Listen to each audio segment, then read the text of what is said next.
ಕೊಳ್ಳೇಗಾಲ ತಾಲೂಕಿನ ಸತ್ತೆಗಾಲ ಗ್ರಾಮದ ಬಳಿ ಕಾರು ಬೈಕ್ ನಡುವೆ ಸಂಭವಿಸಿದ ಅಪಘಾತದಲ್ಲಿ ಬೈಕ್ ಸವಾರರಿಬ್ಬರು ಮೃತಪಟ್ಟಿರತಕ್ಕಂತ ಘಟನೆ ನಡೆದಿದೆ. ಸತ್ತೆಗಾಲ ಗ್ರಾಮದ 51 ವರ್ಷದ ಮಹೇಶ್ ಹಾಗೂ 60 ವರ್ಷದ ನಟರಾಜು ಮೃತ ದುರ್ದೈವಿಗಳು.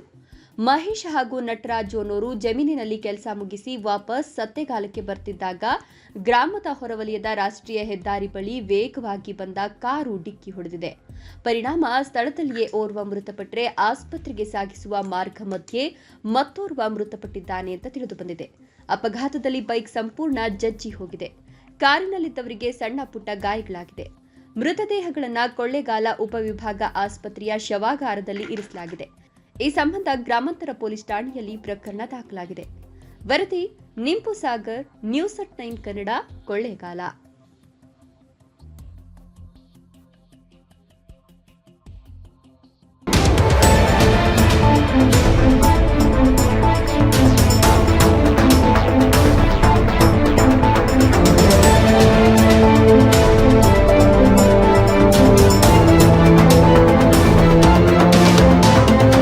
ನ್ಯೂಸ್ 9 ಕನ್ನಡ, ಸತ್ಯ ಸಂಗತಿಗಳ ಅನಾವರಣ.